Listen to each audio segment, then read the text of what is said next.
Frankie Boyle's New World Order starts Friday at 10 on BBC Two and BBC iPlayer. An unmissable week of Blue Planet Live starts tonight at 8 on BBC One and BBC iPlayer. Taking a spiritual stroll through stunning Cornwall at 11:30 with Walks of Life. Right now, though, on BBC One, The Andrew Marr Show. Good morning. We are living through a national emergency. That is what the CBI and TUC both say. A bunker has been opened deep below the Ministry of Defence to plan for no deal. More than 4 million people have petitioned Parliament to stop Brexit, and there was a huge march through central London yesterday for another referendum. Today, we're told, the Prime Minister faces a cabinet coup. But would sacking Theresa May really solve anything at all? As for the rest of us, there has rarely been a time when it is more important to try to keep our sense of perspective and our tempers.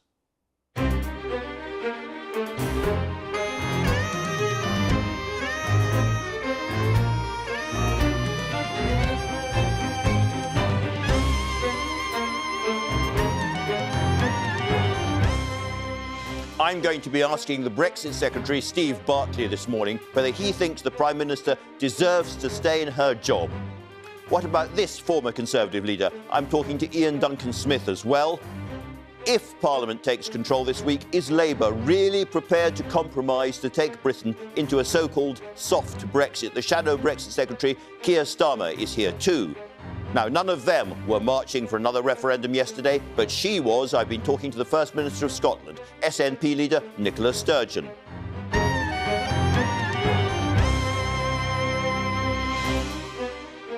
Today's news review comes from Emily Maitlis, just announced as lead presenter of Newsnight, Tom Newton-Dunn, the political editor of The Sun, and the French commentator Agnes Poirier. No singing, no dancing, no actors. This is not really the week for any of that, so straight to the news with Ben Thompson. Andrew, thank you. Good morning. Senior Conservatives say they've told Theresa May she could gain support for her Brexit deal if she promises to stand down as Prime Minister. Some Tory MPs say they might back the withdrawal agreement if they know Mrs May won't be in charge of the next stage of negotiations with the EU. Downing Street has dismissed reports that she could be persuaded to stand aside. Rescue crews worked through the night on Saturday to rescue 1,300 people stranded on a cruise ship off the west coast of Norway. 200 of them are British. Norway's Sea Rescue Agency said the MV Viking Sky sent out a distress signal amid high waves and strong winds, as Simon Clemison reports. A rescue effort above a stricken ship is one thing, but the rolling seas below make this quite another. No sooner has the furniture slid one way, it comes back again. People are left holding on where they can. Some injuries have been reported, but they're not said to be life-threatening. In an auditorium, some of the 1,300 passengers on board wait to be taken off, as others are helped to fit life jackets. The Viking Sky sent out a distress call after suffering engine failure, with rough conditions off the west coast of Norway. Some waves were said to be more than 30 feet high. Passengers have been flown to shore in an operation which has been taking place throughout the night. The ship was due to arrive in Tilbury in Essex on Tuesday. Local media say lifeboats were forced to turn back because of the conditions. Engines are now said to be running, and the Viking Sky may attempt to reach shore this morning, but it will all depend on the weather. Simon Clemison, BBC News. Leading transplant surgeons say the UK's current system for handling organ donations is at breaking point. Doctors have told BBC 5 Live there are fears the NHS may not be able to cope with demand when England moves to an opt-out system for donations next year, which may result in more operations. The main findings of the US Special Counsel Robert Mueller's report on alleged Russian interference in the 2016 presidential election are expected to be published today. Although it's known that Mr Mueller hasn't recommended any further indictments, the Attorney General, William Barr, has yet to decide how much of the report will be made available to Congress and the public. That's all from me for now. The next news on BBC One is at 1 o'clock. Andrew, back to you. Many thanks for that, Ben. I'm hugely overexcited this morning, but not quite as overexcited as the front pages. There's the Mail on Sunday. Cabinet coup, PM told she must go, and suggesting that Michael Gove will take over. Sunday Times, cabinet coup to ditch May for emergency Prime Minister. In their case, David Lidington, there with his eyes closed. The Observer is talking about the huge march yesterday. 1 million joined the march against Brexit as Tories plan to oust May. Sunday Express has a slightly different take. Britain marches towards election disaster. It's a general election which they clearly think will be won by Jeremy Corbyn. And finally, there's the Sunday Telegraph. Cabinet told to oust May. So, in a sense, only one story in town. The real question is it true? Emily Maitlis. Well, this is exactly the line that the Sunday Times is going on. Theresa May at the mercy of a full-blown cabinet coup last night as senior ministers moved to oust her, and they suggest that David Lidington is being lined up to take over. And I sense that if there's one thing that might endear Lidington to the nation as a whole, it's this line that they've put that he's understood not to be pressing for the top job. At this point, you probably want somebody who doesn't seek power than somebody who overtly does. But, of course, his supporters tend to be the cabinet remainers, so that's spooking the other side. And clearly, there is no confirmation that any of this is actually going on. And Emily, of course, most of these quotes, and they're great quotes, all of it, are from anonymous sources, anonymous cabinet ministers, and yet this has been briefed out to virtually every newspaper, which suggests that something is going on. Well, I think this is where it gets complicated, because clearly the people who brief it out are the people who want to make it happen, which doesn't mean that it's any closer to actually happening. I think constitutionally it becomes very complicated to remove a Prime Minister from power. And replace her with anything that looks significantly different. I think one of the lines that struck me, and I think, you know, there's been a lot of talk about how resilient she is and how she's kept going and, you know, whatever you think of her or her plans, that she's managed to be dashing off to Brussels every 5 minutes. But clearly the Cabinet knows how delicate she is, because they've said, you know, her mental and physical resilience are widely shared. Officials in Parliament were so concerned, they drew up protocol to extract her from the Commons as she collapsed at the dispatch box. I mean, it's beyond comprehensible. It's humiliating, isn't it? and it's particularly humiliating that they don't only have that plan, but they then brief it to the Sunday Times. Yeah. Extraordinary. Tom, do you believe there is a cabinet coup underway? I think there is intense dissatisfaction in the Cabinet. After last week, there would be nothing but. I mean, let's just take a step back and look at the position the Prime Minister's in at the moment. We are in the worst mess since the day after the referendum result. It's unclear who's in charge. It's unclear who's speaking for the government at the moment. The government has no apparent plan. There's no plan briefed into the Sunday papers. I'm told there isn't one as yet to brief into tomorrow. So it is quite appalling. That said, and this is the really interesting thing, despite everything we're reading this morning, and the one thing we know from all that is a lot of anger about and a lot of fury within the Cabinet, Number 10 is actually quite prepared to dig in. They're not quite as worried as all the froth you would see here. And the reason being, there are two huge obstacles with getting the Prime Minister out. To start with, she's already won a leadership contest or a leadership bid. It was very recently we were saying, well, she's safe for a year, everyone was saying. Well, that's the thing. So the only way she goes is if she offers to resign or the Queen fires her. Now, neither two are very likely anytime soon. Two massive reasons for that. One is it's very unclear who on earth there would be a consensus to replace her. The Leavers don't like David Lidington. The Remainers don't like Michael Gove. And two, the parliamentary arithmetic is not going to change with a new figurehead. You've got the Mail on Sunday in front of you, Tom. One of the weird parts of this is this sudden notion there could be a caretaker Prime Minister. Like that, we've got a new Prime Minister, and it's David Lidington. A, do you think that's plausible? And B, tell us about David Lidington, in case it is. But believe me, there's a lot of dusting down on Lidington's Wikipedia page right now, just in case this happens. The Mail on Sunday have dug up a brilliant little picture of him on University Challenge, which he captained the winning team, Sydney Sussex Cambridge, in 1978. Which is I remember him well. I was there at the time. Not on University Challenge, I hasten to add. I'm amazed you weren't on the team yourself, Andrew. Certainly not.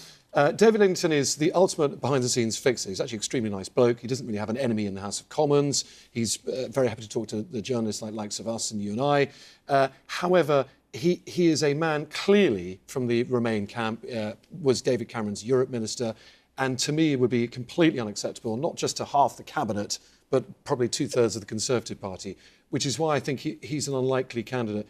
Michael Gove, equally unlikely. What about this idea of simply snapping your fingers and having a temporary caretaker Prime Minister? We haven't really had this before. It goes back to the 1950s and Winston Churchill and Macmillan and all of that, where it can all be sewn up by 2 or 3 people sitting inside an office in Whitehall. Well, this is the problem. Of course, there is the entire rump of the Conservative Party membership, about 120,000 of them, although declining in numbers, who might have a problem with that because under the new party constitution, they get a significant say in picking the leader. So he is an option. It seems to me at the moment, though there is intense dissatisfaction action, quite far away from actually happening. And a man standing on the page there with not a plastic shopping bag, but a shopping bag of some kind, Michael Gove, is the other person being talked about by quite a few papers as a person now primed to take over. In terms of who are the grown-ups in Cabinet, who has the ability to hold this whole thing together, which is no mean task at the moment, he is considered as another grown-up, has been in the Cabinet for a very long time. However, he, of course, has his problems. The Remainers may accept him because they think he is amenable to maybe a single market or possibly some customs union. However, you've got still the rump of the party. Steve Baker, who is the deputy chair, the shop steward of the European Research Group, an avid Brexiteer, was very quick on Twitter last night when these sort of front pages started dropping to make it extremely clear that he, and I would imagine most of the RG, could not possibly abide a Michael Gove premiership because they think, in their words, he'd do the dirty on them and take us into a customs union. Agnes Poirier, your job this morning is to speak for the entire continent of Europe. You've got a lot hanging on your shoulders. Can I ask you, do you think, first of all, that changing the Prime Minister of Britain would make any difference to the attitude of Brussels to the Brexit process? No, I don't think it would. And actually what happened in Brussels on Thursday was very striking. I think after 90 minutes, she took questions from the 27 EU leaders and they realised she's going to go at some point. I think it's sooner than you might say. So they've priced in her departure already, as they say. hence the option 2 that they put on the table, which I thought was very intelligent, quite creative and even generous, because basically they are saying to the House of Commons, you've got 2 weeks, not much, but you can take over. And this is what Britain is known and admired in the whole world for, British democracy and the House of Commons, which has been sidelined. Did they have to shut Macron up on this one? Do you know the inside track I wasn't there. No, I don't think. I mean, it's a British tradition to single out France being the bad cop, and of course Merkel was the good cop. There is an unanimity within the 27 EU leaders for 3 years, which is quite something. Macron suggested that if Britain could not vote for the Prime, if the Commons couldn't vote for the Prime Minister's deal, then we were heading towards no deal for sure. Well, that's what he said, for sure. Yeah, that's his favourite expression in English, for sure.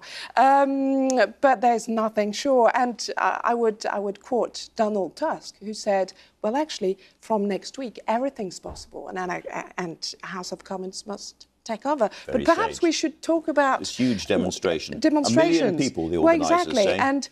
And if 1 million people march in France, usually the government stop and listen, and usually they retreat. And because the main difference is we have a slightly different tradition. Well, that's what I was going to say. Quite as much as you do in Paris. No, that's true, but that's just the yellow vest. No, but the important thing is that in France, the legitimacy of the power lies with the people on the streets. That is to say, if there are enough people in the street, they command.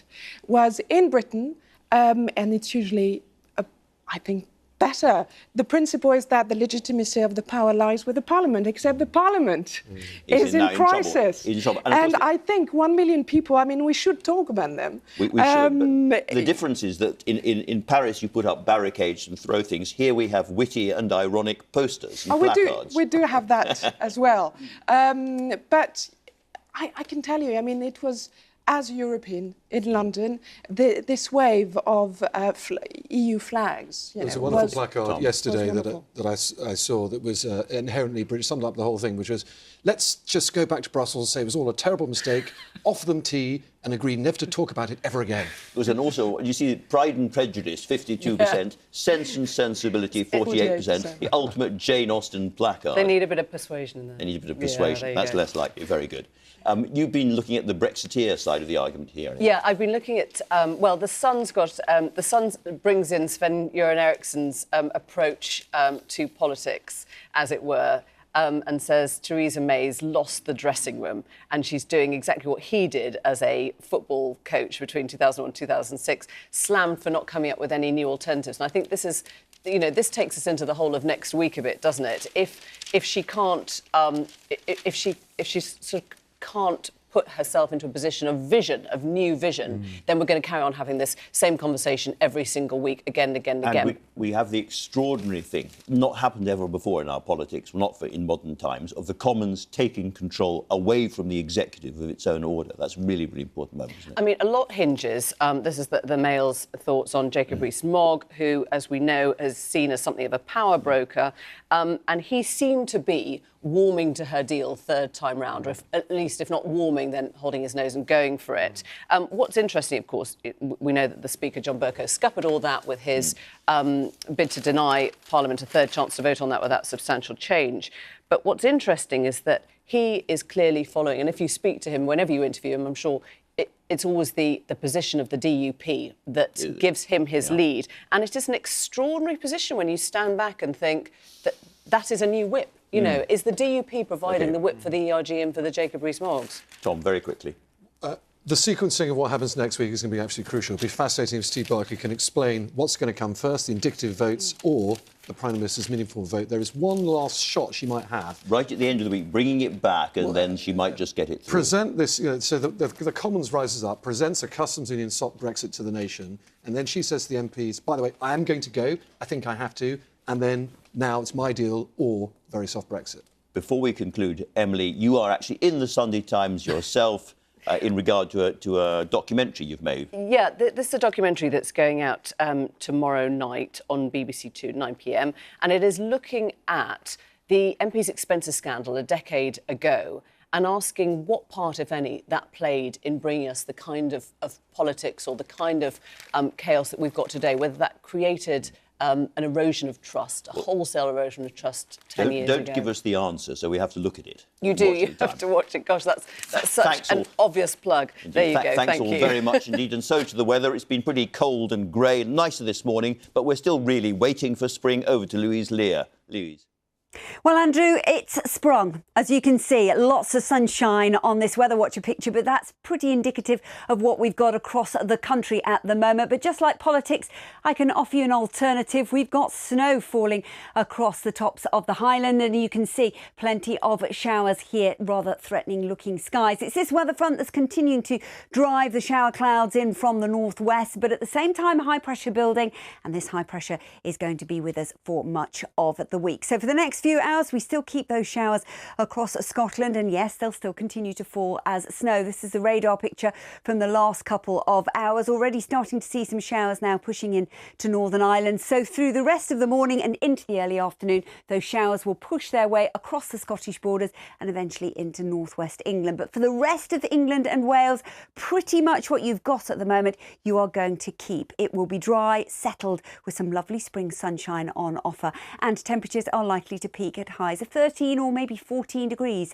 in the southeast. A little bit cooler to the north, 8 to 10 degrees. Now, overnight tonight, we'll continue to see that weak weather front sinking its way steadily south. High pressure looks likely to build, and it stays with us throughout the week. Dry, settled and sunny for many. Parliament's votes next week look likely to include the possibility of a so-called soft Brexit. That puts a long extension, could wreck the Brexiteers' dreams, and it's all happening on Theresa May's watch. Ian Duncan-Smith, the former Tory leader and leading Brexiteer, is with me now. Ian Duncan-Smith, are we living through a national emergency? I think we probably are, yes, I think to be quite fair. I think what happened over the last 4 days was as close to a national humiliation as I think I've seen. The Prime Minister on Wednesday, I thought was a mistake. That speech where she blamed MPs. I thought that was a tactical mistake, because I thought that she was obviously frustrated, but I thought if somebody should have said, don't do it, walk away from it, because it kind of stirred up angers. But I think the biggest problem was she had a plan that she wanted to go and ask for an extension hinged on her deal. She went, they dismissed that, rather arrogantly, I thought, and then promptly gave her something she didn't ask for, and then we accepted it. And that was this 2-week extension if she doesn't get her deal through, or the May deal if we get the deal through. And I thought that was as close to being humiliated as any Prime Minister I've ever seen in Britain. She's not a great negotiator, is she? Well, I don't even think there was any attempt at negotiation on this, as far as I was concerned. I mean, I would have liked to have seen her say, I didn't ask for that, and therefore that's off the table. I want the question on what I asked for, which is, we leave on the 29th. And I think there's a big frustration going on. You always hear this from politicians. I was on the doorsteps, blah, blah, blah. Truth was, I was the last 2 days. And the one constant resounding question was, I thought we were leaving on the 29th of March. Why is that the case? Why aren't we leaving on the 29th of March? Are we going to extend? What's going on? There's real puzzlement and anger out there. You voted against her deal twice. It's coming back probably next week for the third time. Are you wavering at all? I'm going to keep, and I recommend my colleagues do, keep their options open on this because we don't know what's happening this week. We have no idea what the alternatives are, and whether people vote for this or not depends hugely on whether we are able to leave with no deal or not, or whether there is a change to this. And so I, like everybody else, I think, should keep our options open and look. And no doubt Steve Barclay later on may be able to set that programme because it's perfectly possible that the House of Commons takes back control of the order paper next week, and then some form of, quotes, softer Brexit, quotes, is voted through by MPs, which would be disastrous from your point of view. Yes, I think we need to get this into perspective. The public is angry about politicians because this idea, I think, that a parliament can take control of the government, I mean, full of people that sometimes couldn't even run a whelk stall, are going to actually end up running the government for 15 minutes or for a day or something like that. I mean, Oliver Letwin, I've had this out with him before. I do not understand what a man who was in government thinks he's really doing here. This is a recipe for utter chaos, and I think it therefore needs to be defeated by anybody who has a scintilla of a sense that they need to avoid the humiliation of Parliament rowing amongst itself for weeks and then extending some absurd length of time. So the way to avoid all of that, as David Davis and Esther McVeigh and others on your wing of the party have already said, is to vote for the deal. We don't know whether the deal's coming back. So, as I said earlier on, I am prepared to discuss and keep my options open. And I think colleagues are genuinely, at the moment, keeping their options open to whether or not... You know, we don't like the withdrawal agreement because it locks us in at the other end, makes our negotiating position very poor, and it locks us into this backstop, which means either we leave Northern Ireland in the customs union aligned in the single market, or we stay with them. So these are the downsides. But having said that, all of this has to be balanced at the end of the day against what is really still on the table. Until we know whether they're going to bring it back, when they bring it back, it's impossible to say categorically what our position is. But I will recommend that colleagues should keep their counsel on this one. You suggested already that you're not very keen on the way the negotiations have gone so far under Theresa May. Do you see her being a good negotiator for the next phase in our relationship going forward, or would you like to see her moving aside before that happens? Well, all I can say is I think that the negotiations up until now have been less a kind of negotiation, more of a process which allowed the European Union to get their way. So why would you want more of that? Well, my answer is that this now breaks into a second phase. So that would be assuming that the withdrawal agreement got through. If it did get through, then I think the second phase needs to be tackled separately and differently. By somebody else? Well, that is a possibility, but I say that it's not something I am now saying I recommend right here and now, because if I have anything to say about leadership, that will be said, if that's the case, to the Prime Minister myself. I'm not like some of these cabinet ministers running around with collective responsibility, collecting their money and having all their privileges, but turning around to brief against the Prime Minister in the papers. I think that's appalling.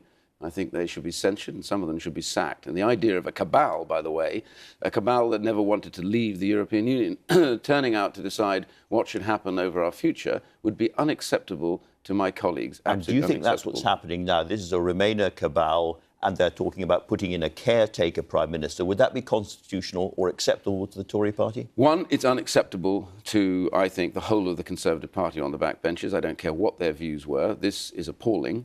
It's appalling that it should be done anyway out there on the front of the pages. It's if the answer is a caretaker, whether it's Mr. Lidington or anybody else, if that's the answer to the question, what the hell was the question? The question is, how do we leave, not whether we leave. And that's the debate that is going on. But the idea you suddenly decide that you can stitch this up. If there is to be a leadership change, that leadership change has to be done through the correct process with the membership out there deciding who will be their leader, not some ghastly 5 or 6 man and woman cabal that actually decides things internally. We finished that years ago when we came into the idea of electing our leaders, and we're certainly not going to return to that. She's had a very, very hard time, we both know that, but her authority is ebbing away at the moment, you appear to suggest. I can't quite tell whether you are backing her and you're saying she should stay on, or that you think the time has come for her to move on.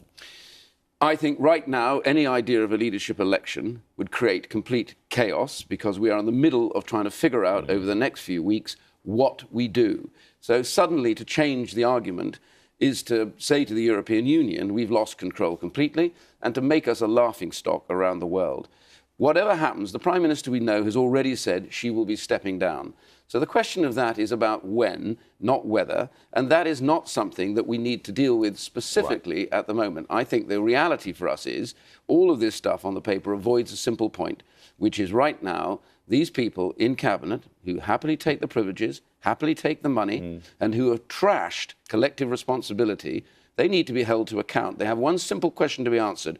If you accept all of that, then do you now back the government, or do you not back the government? In which case, go, for God's sake. So she should sack some of them. Well, but I think, frankly, most of us on the backbenches, I really generally say that, are frustrated by, it's fine on the backbenches, you can row as much as you like, you can take your view, but in Cabinet, it was always a signal that you actually take the government line, and you must defend it, as Steve Barclay will do, I'm sure, today. And yet, it would help you to vote for her deal if she announced that she was going to go pretty quickly, wouldn't it? Well, I think all of these things are nuanced. So the question is really whether or not we think the deal, first and foremost, is acceptable given the alternatives. And then how that is exercised, of course, is a matter that we'll have to decide on separately. But I'm generally not ruling anything out, is all I'm saying to you. I'm simply saying, however, that the way that these things are discussed is not like this. And I think she has at least the right and the dignity, they owe her that, not to behave like they've behaved today. I think around the country, in the Conservative Party and outside the Conservative Party, there will be real disgust at the behaviour of some of our cabinet ministers who are not fit for their positions if they behave like this. They should be apologising, and they should shut up, for God's sake, because that's the worst thing we want. Well, that's pretty clear. Ian Duncan-Smith, thanks very much indeed for that. Nicola Sturgeon, Scotland's First Minister and the SNP leader, came down to London yesterday to join the march for another Brexit referendum. Before she got started, I asked her whether, like many of the other marchers, she wanted Parliament to revoke Article 50, cancelling Brexit entirely. I would like to see Article 50 revoked. That is preferable to crashing out of the EU with no deal. Of course, Scotland voted to remain in the first place, so it would be honouring the wishes of the majority of people in Scotland. But of course, we've been arguing for some time now that it should go back to the people. The government has failed, absolutely failed, to deliver on the results of the 2016 referendum. They have no credible way forward now, and when Parliament and government fails, then it seems to me the only sensible thing to do is put the people back in charge. That will be one of the options probably put before Parliament this week. You have said time and time again that Scotland wants to stay inside the single market and the customs union, and it may well be that there is a majority for some form of so-called soft Brexit, customs union, single market inside the House of Commons. Will the SNP's 35 MPs be part of that new consensus? Well, that's not our first preference. Our first preference is to remain, and the best way of achieving that is to have another referendum or to revoke Article 50. At the moment, I think it's fair to say that the option of remaining is not off the table, and it's not beyond the bounds of possibility by any stretch of imagination. So as long as our first preference remains an option, that's what the SNP will back. You have said again and again that a no-deal Brexit would be disastrous for Scotland, and your government calculates it would cost perhaps 100,000 Scottish jobs. Now, the safest, surest way of stopping that happening would be for the SNP to hold their noses and vote for the Prime Minister's deal. Well, all of our analysis says the Prime Minister's deal would cost Scottish jobs and reduce the size of the Scottish economy. But not as much. Well, look, I don't think it is acceptable or certainly desirable for any of us to be in a position of having to choose disaster instead of catastrophe. And that's what that choice of the Prime Minister's deal and no deal would represent.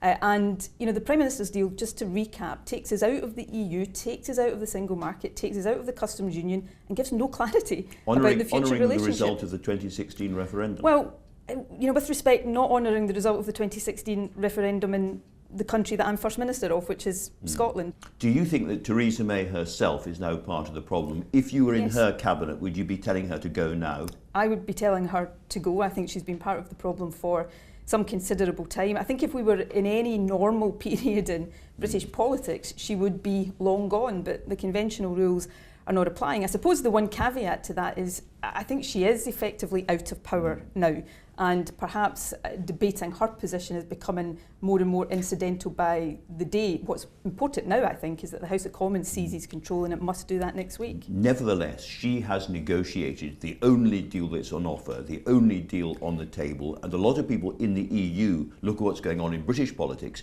and say that people like you are playing party politics, and the thing that you should be doing is voting for her deal and avoiding no. Well, that's not the impression I get of what people in the EU think of Scotland or the Scottish Government.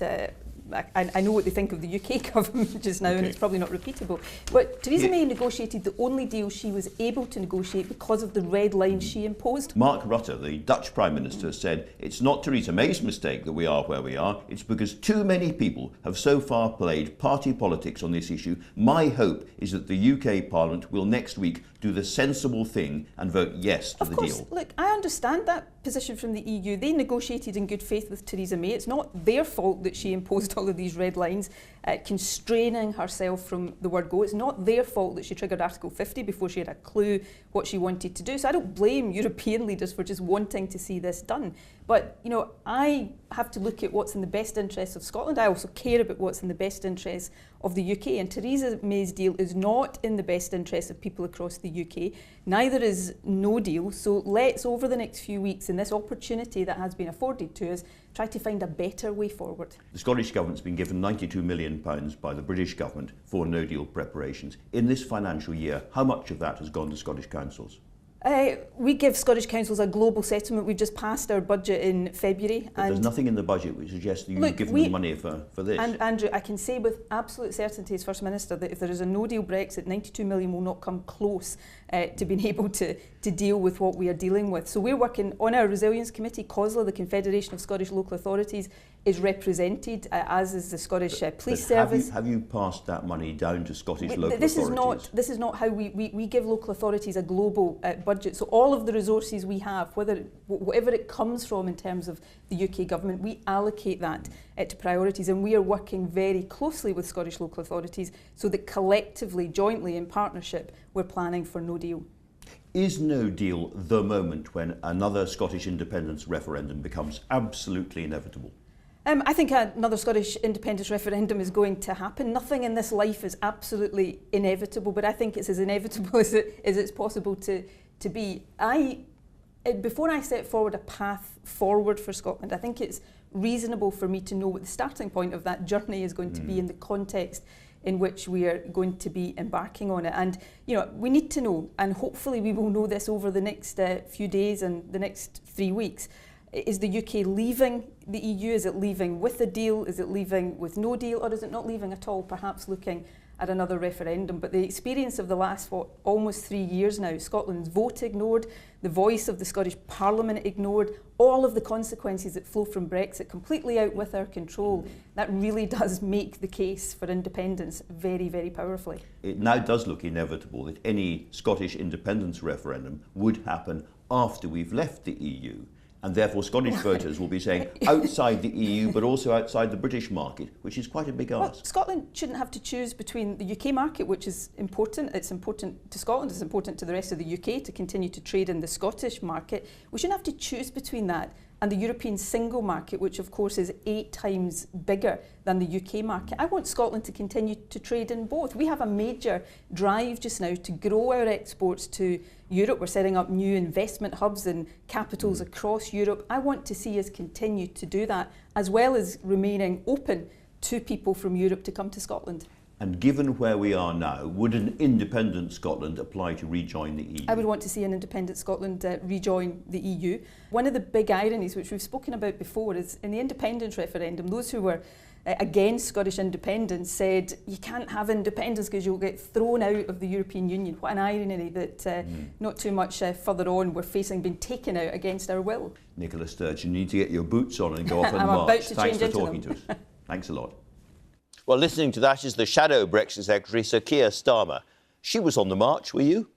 I wasn't on the march, but it was a significant march. Why not? I'll come to that. The numbers on the march were huge. It was a very powerful message, and I think it probably, although the numbers themselves were high, I think it represents an even bigger number of people who are anxious about the situation and the position that Prime Minister's got us into.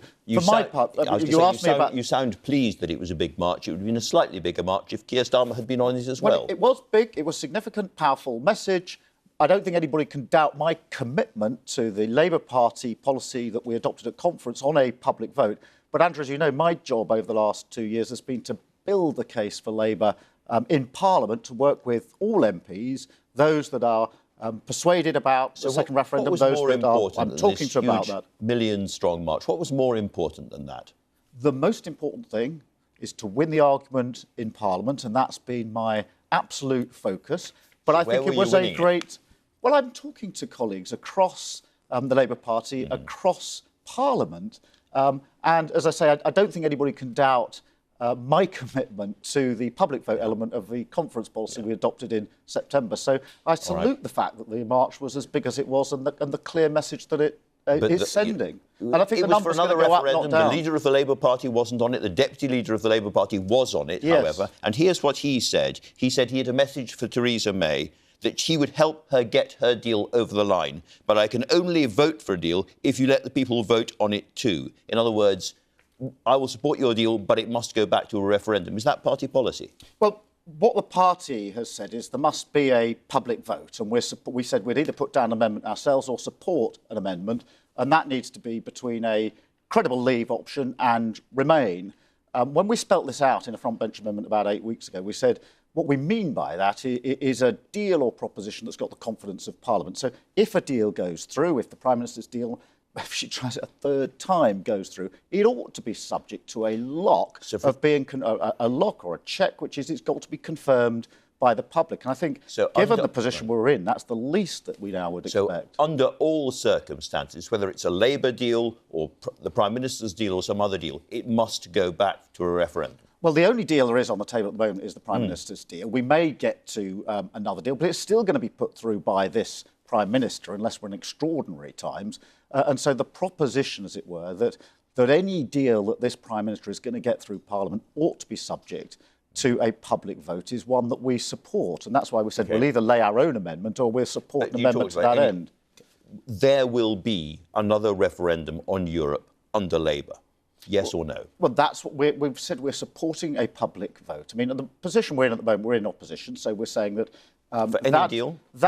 Well, we'll see what emerges from the process, but it's got to be a deal, Andrew, that the EU say they're prepared to sign up to. It's got to be something that has got through in Parliament, and at the moment that means it's going to be a deal that this Prime Minister is getting through. And that's likely to be a damaging deal. Can you guarantee that there will be another referendum on a deal if Labour come into power?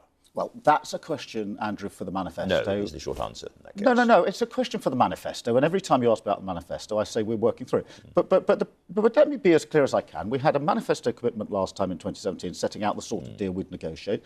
We then supplemented that by our conference policy that said that, in the event of an impasse, we'd have a public vote. Yeah. I would expect our manifesto to build on those commitments, both in relation to the type of deal and a public vote. OK, now, a lot of people on that march support revoking Article 50. You just heard Nicola Sturgeon saying she supports revoking Article 50. In extremis, at the end of this process, if you're faced by no deal, would you vote for revoking Article 50? Well, Andrew, we're not at that point. I know, I'm asking, but you might well be. What Labour is focused on, and we've been saying this for months, is that we need to break the impasse, break the deadlock, and we need to get on and see if there's a majority for some other proposition. And that's why tomorrow we are hoping to win an amendment that allows Parliament to start down that process. So the focus for us is to find a way through this. So you won't answer on revoking Article 50. Let's talk about next week, because that is when the House of Commons tries to take back control from the executive. And there's going to be probably a series of so-called indicative votes. It looks as if the likeliest option for a cross-party consensus or a majority is on what's called a softer Brexit, involving the customs union and the single market. But that will only happen if you and the Labour Party are prepared to compromise your vision with Conservatives and others across the Commons. Well, Andrew, are you? The first thing is obviously to, as it were, take control. And it is incredible that the Prime Minister's lost control of her party, of the meaningful vote process, of the negotiations, and tomorrow may lose control of Parliament. And that's a very serious constitutional position. We then move on later in the week, possibly Wednesday, to start the process of some sort of indicative process. Is there a majority for something else? Jeremy Corbyn's already started the process of talking to others across the House, so we can see where the arguments are. Our position, the two things that we've been pressing hard are, firstly, a close economic relationship, and that's a customs union plus single market alignment, and the case for a public vote. They were the two options we set out in our January amendment. So we'll press the case for that. We'll see where the majority is, if there is a majority. But, Andrew, the question is, will you compromise to get a deal? Andrew, the question that he's answering tomorrow is this. If the Prime Minister is going to allow this process to happen, is she prepared to accept the outcome? In other words, if we can find... That's a very important question. Go into this... But with respect, that's a question for her, not for you. The question for you is, will you compromise to get a deal through the House of Commons? We will go into this arguing the case that we've been making for months about a close economic relationship and a public vote. We'll see where the majority is. We're doing this in good faith. That's why we're already having these discussions. But I do come back to this because this is my biggest fear about the process. Andrew, let me please make this point. My biggest fear about this is, if the Prime Minister is going to let a process begin, but she won't own the outcome, she will collapse it if we find a majority. And I think she may want then to try her vote on her meaningful vote again. And that's the worst. That will make a bad situation even worse. So the critical question is this a serious exercise? We want it to be. Right. We're going in good faith, and we're already having those discussions. And what you fear, to be clear about it, is that you get some kind of soft Brexit agreed in the House of Commons, or whatever it is, or Labour's deal, whatever it is, and then at the end of that process, once that's been agreed, she brings her meaningful vote back yet again, and force majeure gets it through and sticks with that. The fear is that we start down the road of trying to find where there's a majority. It's a road we should have gone down 2 years ago. I think there's an appetite for that. I think there's a yearning for that in Parliament. I think it's across the House. There's the substantive issue of what the deal should look like. Then there's the process deal, which is, should any deal be wrapped in a confirmation vote? Got to look at that. But the point is, if we are to do that and get to a conclusion of that exercise, the Prime Minister then has to own the outcome, because otherwise we're going down a road which she is using really to frustrate the process. Absolutely right. But it is also very possible that in all of this there are endless votes and there is a majority for nothing. So if the Labour Party deal is not voted through, if the Labour version falls in the House of Commons, do you vote for something else? Well, we're having that discussion. We're intensely talking to people across the House about other options that they've got. We'll get to that when we get to it. And we're not going to go into this process doing anything other than arguing for the two principles that we've been out. Everyone talks about compromise, and then when it comes to them, they say, well, I'm not going to compromise. Everybody else must compromise and come to me. I'm asking you, will you compromise on your red lines to get a deal, yes or no? We're going into this in good faith. We will argue the case that we have been making. This is the beginning of the exercise, not the end of the exercise. But we're the ones having the cross-party talks. We've been talking to people from all different parties. Now, Jeremy Corbyn's had a whole host of meetings to that end. So, in a sense, we are leading on this initiative to find a way through the deadlock. But we must have the assurance that the Prime Minister isn't going to use it just to frustrate the process and then to say, here's my deal yet again. You've rejected it twice. Try it once more. And given that this is now a parliamentary process, or maybe tomorrow, do you allow your MPs free votes on these? Well, Andrew, we haven't made decisions on that. But what I'd say is this. I think where we've got a policy position on something, then I think the expectation would be that would be whipped. But that's a matter that Jeremy and the Chief Whips will have to discuss. But I think where we've got clear policy, the expectation would be a whip. Another matter that is not for you, but nonetheless very important in the public papers today, is the future of the Prime Minister herself. If she was moved to one side and you were dealing with David Lidington, would that make it easier for you to get the kind of compromise you want? Well, Andrew, the difficulty I've got with that, and I've got no problem dealing with David Lidington or indeed the Prime Minister, the difficulty I've got is that it's the numbers that are the problem. In other words, the divide, particularly on the government side, and you'll say, well, you would say that, wouldn't you, in opposition, but it's blindingly obvious that the government, the Conservative Party, is deeply split. And my issue about leadership is whoever is leading this Conservative Party at this time is going to be faced with a very divided party that's equally split, whoever's leading it. And that's the problem, that fundamental divide on their side. Sir Keir Starmer, thanks very much indeed for talking to us today. And now a brief look at what's coming up this week ahead on Politics Live. Could this week be the last throw of the dice for Theresa May on her Brexit deal and the Prime Minister's last chance to secure her legacy? Join me on Politics Live for all the twists and turns from 12:15 tomorrow on BBC Two. One big question. Is the government still in control of the country and the House of Commons? The Brexit Secretary, Stephen Barclay, is with me now. First of all, is this a national emergency, as one of your colleagues has said? Well, it is a crisis because Parliament is trying to take over the government. It's got amendments down for Monday evening to take over the order paper of the House of Commons. That would be constitutionally unprecedented and a very serious risk to Brexit itself. And we should not lose sight of the fact that this was the biggest vote in our country's history. 17.4 million people voted to leave. And it is incumbent on Parliament to act on the manifesto commitments both main parties gave to deliver on that referendum result. Nothing like this has ever happened in my lifetime, and I don't think since the 17th century. It is an extraordinary moment in our story. For people watching, can I ask you a very simple question? Who is in charge? Well, the government and the Prime Minister is in charge, and that is what we have negotiated through a deal. And if you actually look at the withdrawal agreement, there is actually very little disagreement. It's the only offer on the table from the European Union. It safeguards the 3 million citizens' rights of EU citizens in the UK. It respects our legal obligations. It protects Northern Ireland in terms of a hard border. The big debate in Parliament is on the future, and what we need to do is get the withdrawal agreement delivered. That is the key priority. You've seen all the front pages today. Has anyone had a conversation with you in which they've said it's time to remove the Prime Minister? No, because I think nobody has said that to you. I think what was clear from what Ian Duncan-Smith said on the programme earlier and what Ken Clarke says in the papers this morning, I think most people would accept that both Ian Duncan-Smith and Ken Clarke reflect a wide spectrum of views on Europe. And both said that a change of leadership at the moment would be a massive distraction.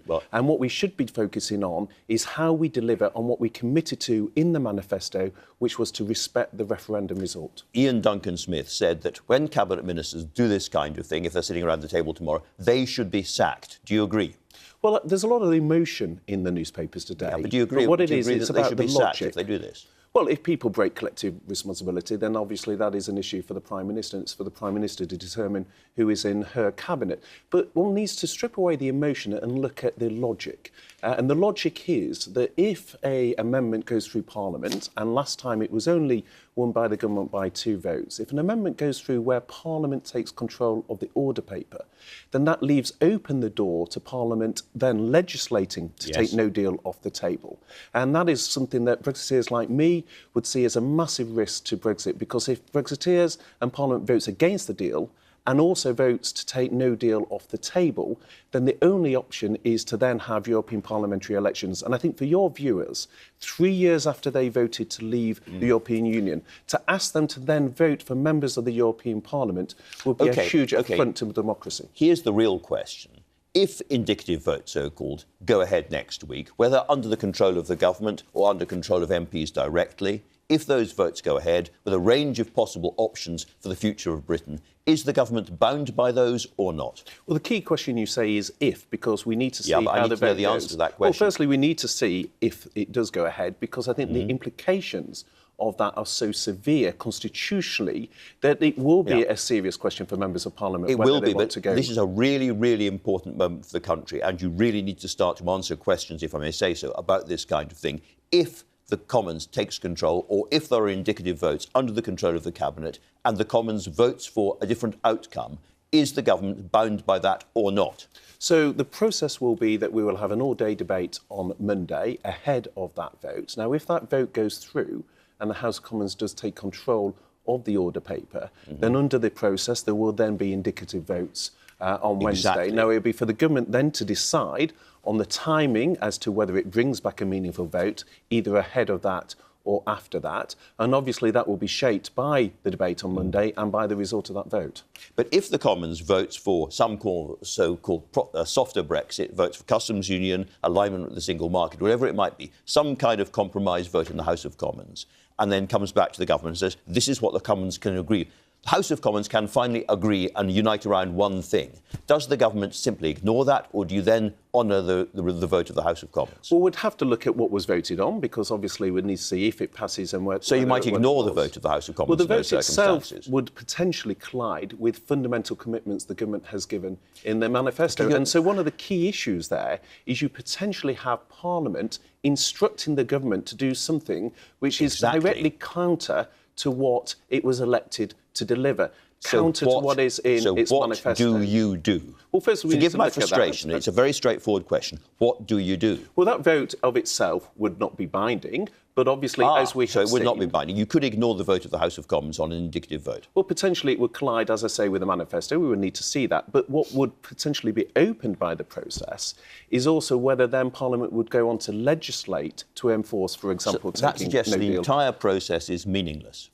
No, it doesn't. What I'm saying... If you're going to ignore it, it's meaningless. Well, we need to see whether it goes through. What I'm saying is a motion of its own, I'm stating the legal position, is that it is indicative... It's constitutional and political position too. All across the continent, all around the country, people have shouted at the House of Commons, for goodness sake, stop saying what you're against and tell us what you are for. If in these votes next week the House of Commons does finally say what it is for and the government then ignores that, then the process is literally meaningless. No, because what Parliament has done is vote for a number of contradictory things, so we would need to untangle that. But ultimately, at its logical conclusion, the risk of a general election increases because you potentially have a situation where Parliament is instructing the executive to do something that is counter to what it was elected to do. But the issue is the legal position. And as fair as I possibly can be. You're saying there are two constitutional principles colliding here. Indeed. One is that there's an elected government with its agenda, and the other is that the House of Commons has voted for something with the elected government doesn't agree with. And you think in those circumstances the only option is a general election? Well, no, that's not what I'm saying. What I'm saying is there is a constitutional collision if Parliament is instructing a government to do something that is fundamentally against what it has been elected to do. Now, the legal position is, the clue's in the name, it's indicative votes. It is not of itself binding. Part of the question would be is whether then Parliament would seek to legislate and use the order report to give in force. So it may be... Which they could do if they'd taken control. So there's a question over that, but potentially. Now, in that instance, Parliament would, in essence, have been saying, we are legislating to take no deal off the table, but we are also not voting for the deal. Well, the only consequence of that would be European parliamentary elections. And I think for many in the Conservative Party, but in Parliament as a whole, that would run directly counter to what people stood in their manifesto. And incidentally, the Labour Party themselves stood in their manifesto saying they would respect the referendum result. And such a vote would obviously be counter to their own manifesto. One thing the House of Commons could very easily do is to say, we believe in the so-called softer Brexit, and that is where we want our future relationship to go, and hand that back to the government. That's not no deal, that's not a referendum, that is a clear proposal. In those circumstances, as Brexit Secretary, do you take that idea back to Brussels and talk to them about it or not? The problem is Parliament has voted against that option previously, so there's nothing... All we've seen in Parliament is constantly members of Parliament voting against all the options and not uniting. And I come back to the fact that the best way of giving force to the referendum result is the deal that the Prime Minister has negotiated because it gives control of our borders, it protects citizens' rights and it respects our legal obligations. And what we're really getting into a debate on the phase 2 of the negotiations, what happens under the political declaration, not what is in the withdrawal agreement, which is what the key issue is in order that we can leave. Can you tell us now who actually decides how this indicative vote process goes ahead? Is it going to be ministers or is it going to be MPs? Well, under the amendments, again, there's a series of amendments, so we'll need to play through in Parliament and see which amendments firstly are taken by the Speaker. It's the Speaker's decision as to which amendments are selected. Then it's a question of which amendments are successful or not. Last time they were defeated. There's a question mark over whether this time. And then it will be as to what is set out in those amendments. So it's a question of having the debate on Monday, seeing how the votes happen, and obviously a decision will be taken as a result of that. The Prime Minister has had, by, I think, general consensus, an absolutely bloody week. And the worst moment seems to be that speech on Wednesday, where she said that MPs were navel-gazing, they were playing political games. The British people deserve better than what the House has given them so far. Do you think that was an adroit or sensible thing for her to say at that point?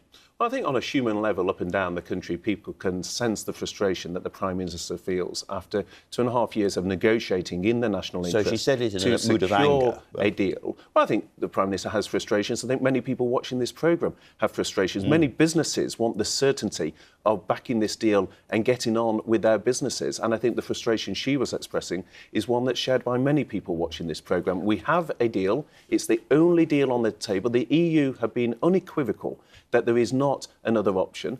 The various things being debated in Parliament, such as around a customs union, all come with a withdrawal agreement, whatever option is chosen. And I think the frustration the Prime Minister was expressing was one that many people watching this show also feel. But here we have a Prime Minister saying, I have the people at my back, and then attacking MPs as letting down the country. Anna Soubry, shortly after that, found that she could not go home at the weekend because there was the advice of police, I had a really nasty death threat that was sent to our house. This is what we are reduced to in our politics. Many other MPs have faced the same. Do you not think the Prime Minister bears some responsibility for the level of hatred and aggression directed at MPs right across the House? Well, I think all of us condemn any aspect of aggression, and I think condemning is relatively easy. I'm asking who is responsible for stoking it. Well, I think there's a huge amount of emotion in this debate. I don't think this is an issue that's just arisen this week. Many of these concerns have been coming for some time, and I think it's beholden on all of us as part of this debate to do all we can to lower the temperature and to focus on the issues rather than the emotions. And I think the key issue is the only deal on the table from the European Union is the one the Prime Minister has negotiated. That is the only one that will deliver on the referendum result. And I think what people up and down the country, and in particular the business community, are asking for is for the certainty of getting this deal over the line. And do you think it helped that she made that speech? Well, I think she was expressing her frustration. I think what we'll see in the week ahead is members of Parliament, and you saw this in Ian Duncan-Smith's comments, I thought, is looking again at the deal on the table and the risk to Brexit if that deal is not backed. And I think what Ian said is the sort of question many other members of Parliament will be thinking about in the coming days. Nobody quite knows what all those voters, the 17.4 million people who voted for Brexit, actually thought they were voting for, how many of them really thought it was outside the customs union or whatever. Nobody knows exactly what they voted for. What's the real argument against having another referendum? A million people marched in London for it.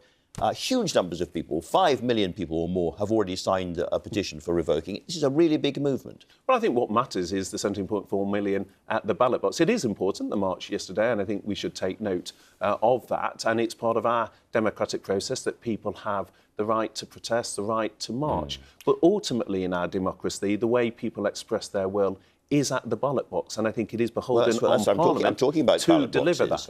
I'm talking about ballot boxes on the referendum. Well, we had a clear message to the British public by David Cameron and the government at the time to say what you decide will be acted on. And parliamentarians themselves, many of whom promised to respect the result, stood on a manifesto commitment in both the Labour and Conservative parties to deliver on that result, are now seeking to revoke it. And I think that would undermine trust in our democracy. We do need to respect the referendum result, and that means delivering on the vote we had in 2016. Again and again, people like you talk about the majority, and quite rightly, and ignore completely the views of the other, the 48%. You've done nothing at all to reach out to them, nothing at all to make it easier for them. Quite the opposite. The reason the Prime Minister's deal has had difficulty going through Parliament is it is not pure enough for some who say, as you allude to, all 17.4 million people voted for a WTO exit. I was one of the Brexiteers. I supported leaving. I wasn't voting to not have a trade deal with our largest trading partner.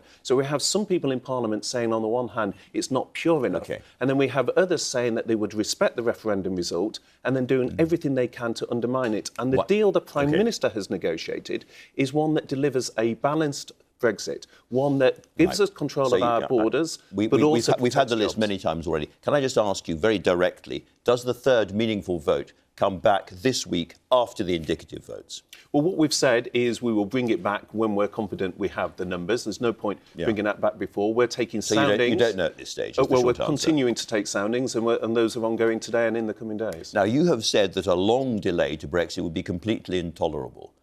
If that happens as a result of these meaningful votes, do you resign as Brexit Secretary? Well, what I've said, that for my constituents, 70% who voted to leave, the idea of going back to them 3 years after that decision and asking them to vote in European parliamentary elections, I think is intolerable. Now, so I you think, resign, well, yes or no? I don't think we will get to that point because I think Parliament... But if you do, I do you think then Parliament go? would intervene in terms of some colleagues before that point. OK, thank you very much. That's all for today. Thanks to all my guests. Join us again next Sunday when the clocks go forward. 1 hour, yes, BST begins next weekend. Until then, goodbye.